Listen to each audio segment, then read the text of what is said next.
ऐसी ही दावेदारी महागठबंधन की भी है। जी हां, पार्टी नेता कहते नहीं थक रहे हैं कि 14 नवंबर की तारीख बदलाव की तारीख है।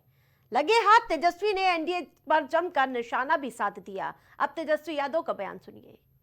दूसरे चरण का प्रचार प्रसार जो है आज खत्म हुआ और पूरा बिहार जो है एक तरफा हो रखा है। बदलाव के लिए जो है मतदान कर रहे हैं लोग, चाहे बूढ़े हों, बुजुर्ग हों, माताएं बहनें, नौजवान युवा साथी, चाहे कोई जात के हों, कोई धर्म के हों, कोई वर्ग के हों, सब लोग जो है बदलाव के लिए वोट कर रहे हैं और इस बार बिहार में परिवर्तन तय है। इसी खलबली में एक बड़े नेता जो कई दिनों से बिहार में जो है डेरा डाल के बैठे हैं, भारत के गृह मंत्री, लगातार जो है अधिकारियों को फ़ोन कराना, मिलना, निर्देश देना, ये सब वो काम कर रहे हैं। और आज शाम की हमको सूचना मिली है कि भाई मुख्यमंत्री आवास से भी जो है कई लोगों, कई अधिकारियों को जो है फ़ोन जा रहा है और कई जगह कहाँ क्या डिस्टर्ब करना है, अपने अपने रेंज में वो अधिकारी कौन बूथों पे डिस्टर्ब करना है, कौन बूथों पे नहीं करना है, इस तरह का निर्देश जो है जा रहा है। हम सभी अधिकारियों से कहेंगे कि भाई संविधान की शपथ आप लोगों ने ली है, न्यायपूर्ण आप लोग काम कीजिए, किसी के दबाव में आकर के, किसी के कहने पे आकर के ये काम मत कीजिए, ये अन्याय मत कीजिए।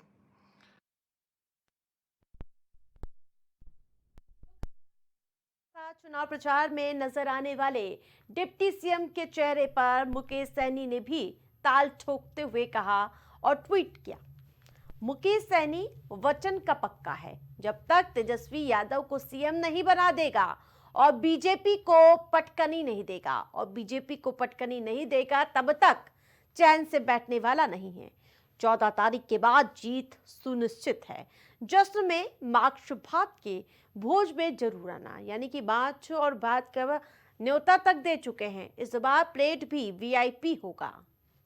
तो ये वीआईपी प्रमुख मुकेश सहनी का ट्वीट सामने आया जो काफी हलचल पैदा करने वाला है। पहले राउंड के मतदान में जब हवा टाइट हो गई है, और याद रखो मुकेश सहनी वचन का पूरा पक्का है, ये बात ट्वीट करके और दावा भरते हुए नजर आए मुकेश सहनी, जो कि डिप्टी सीएम की उम्मीदवारी ठोकते हुए नजर आ रहे हैं।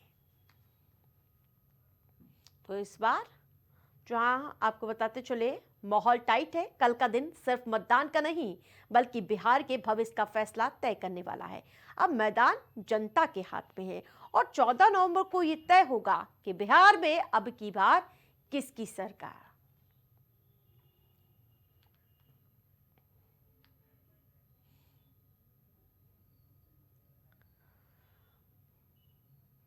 आरजेडी से बेदखल लालू यादव के बड़े बेटे और तेजस्वी के बड़े भैया तेज प्रताप यादव को Y+ सिक्योरिटी दी गई है।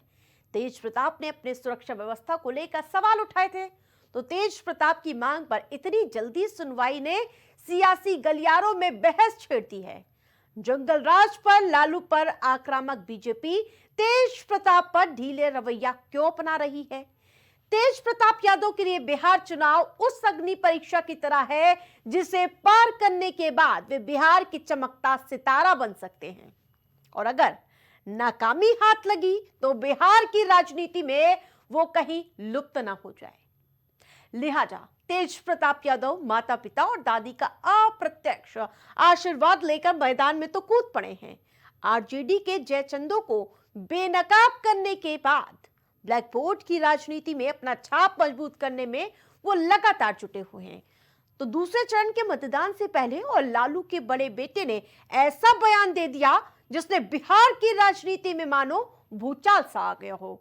बताते चले तेज प्रताप ने अपनी जान को खतरा बताया, सुरक्षा की डिमांड कर डाली गई, तो कुछ घंटे भी नहीं बीते थे कि उन्हें Y+ सुरक्षा मिल गई, जिससे वो संतुष्ट भी नजर आ रहे हैं। अब आपको वो बयान सुनाते हैं।